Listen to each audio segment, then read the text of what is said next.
You're welcome back. If you just joined us, you're watching Business Morning on Channels Television, broadcasting live from Lagos. And today we will be looking at corporate social responsibility. And we have here with us two, well, I wouldn't want to call you gentlemen. We have a lady, of course, a man with us here as well. Okay, to my left, Dr. Kenneth Amishi. He is the Director of Sustainable Business Initiative, University of Edinburgh Business School. Thank you for coming on the program. Thank you very much. And of course, my far left is Mrs. Adeto Ogwo. Okay, she's Executive Director, After School Development Center. Thank you for actually deciding to come on the program. We appreciate your time with us. Okay, I'm going to start with Dr. Amishi. The term corporate social responsibility has been used several times. We hear companies do corporate social responsibility, but how would you describe corporate social responsibility from your point of view as an expert?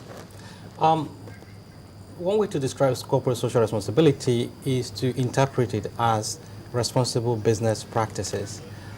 If you call it corporate social responsibility, from our research in this part of the world, people tend to see it as philanthropy.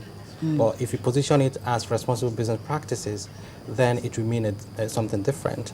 And in this case, it will be about how firms reduce their negative impacts on society and enhance their positive impacts. You mean sometimes firms have actually involved in some negative activities? Is that what you're trying to imply? Yeah, once you engage in any entrepreneurial activities, how do people start companies? An entrepreneur starts a company, and in essence, you create positive impacts and negative impacts, what economics will call externalities. So sometimes you have different ways of controlling these externalities. Say, for example, the work-life balance.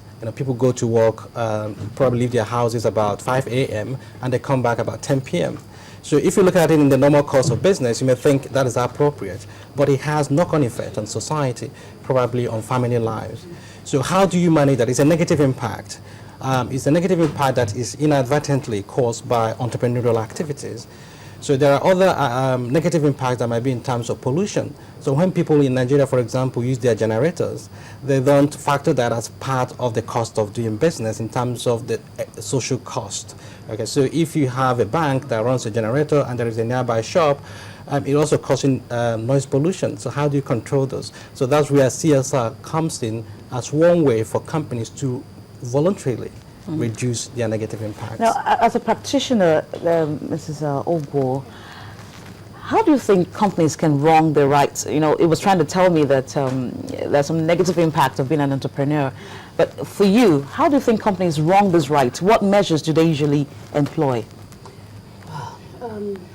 If I hear you, the externalities that Dr. Amishi mentioned, I think border on, as a corporate social entity, let me use that word, we viewed giving back, as he said, as the way to mitigate, if I heard you correctly, if I hear your answer correctly, if I hear your question correctly, beg your pardon. Technically, when we give our marketing dollars, or when we give our corporate social responsibility dollars, it's the culture. I think to answer your question is, what culture the entrepreneurs, what culture do they have in mitigating, for example, work-life balance? I mean, are we working in a way that our staff are reaching their ultimate? I'm struggling to hit it on the head, but technically, if I hear you, is we must be aware of, our responsibility inwards and outwards, on society, on our staff, on the business. How is it that the totality of what we're doing, let's be aware that it has externalities, and let's mitigate that in the systems that we run.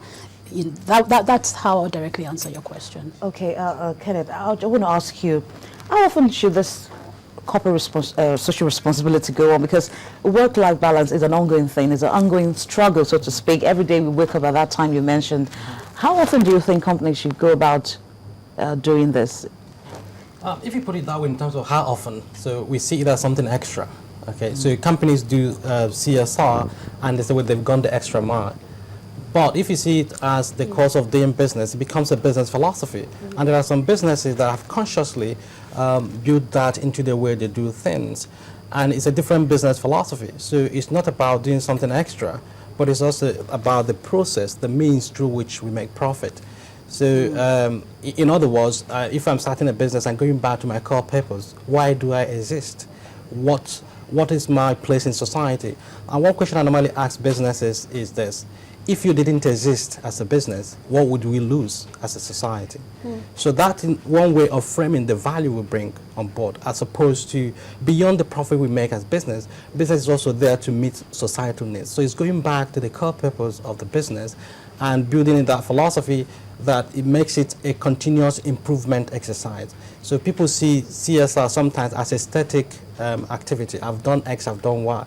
But it's a mindset that enables continuous improvement. It's a journey, so to speak. It's not a destination. Okay, are there all gains in CSR? Because if someone has to, Amishi tried to say it's a business, so to speak. So who gains, the company or the people, the environment? I'm going to speak as someone who acts in civil society, and the way that I've also viewed CSR. Our company works with a lot of the leading foundations in the country, and from interaction with them, I think that I'm bringing the philosophy that Dr. Amishi just mentioned to bear. Who gains? Who should gain should be the question. Who should gain? The beneficiaries, the institutions that we have in the country, some of them are not as strong as they should be. So we have externalities or issues. I'll drill it down to employability where we work. You know, if our education system was as functional as it would be, we might not need to approach private sector organizations to fund some of the work readiness programs that we run. So who gains at the end of the process that we put in place is the young person. Who gains is the organization that then has access to work-ready young people. Who also gains is society and the economy, because you then take one redundant young person off the street, so that you then secure stability, you secure economic growth. So what CSR is meant to do, and I subscribe into how Dr. Amishi defines it. Society should gain, individuals should gain, businesses should gain. Okay, Kenneth, I want to ask you, what cost do you think is attached to CSR?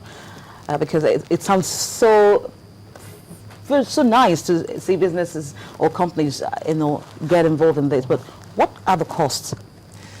There is a thinking now that CSR should be seen as a research and development activity. So it's also a question of asking companies what sort of costs go with, say, your investment in research and development. So it's not a cost-neutral activity, I must accept. But at the same time, also, it requires a lot of innovation to transform that cost to benefit. So there are companies who are ahead in terms of this thinking. I give you an example of GE, what they call the eco-imagination. And all it's all about is to transform what you may call your green constraints, green environmental issues, and transform them into opportunities instead of seeing them as cost and something that would impact negatively on the bottom line, but they have been much more creative in taking it forward. So as much as it sounds as a cost element, because if you are meant to internalize your negative impacts, invariably you are raising your cost profile. But at the same time, that can also provide you an opportunity to create something that is beneficial, innovative, and also helps your competitive advantage. Yeah.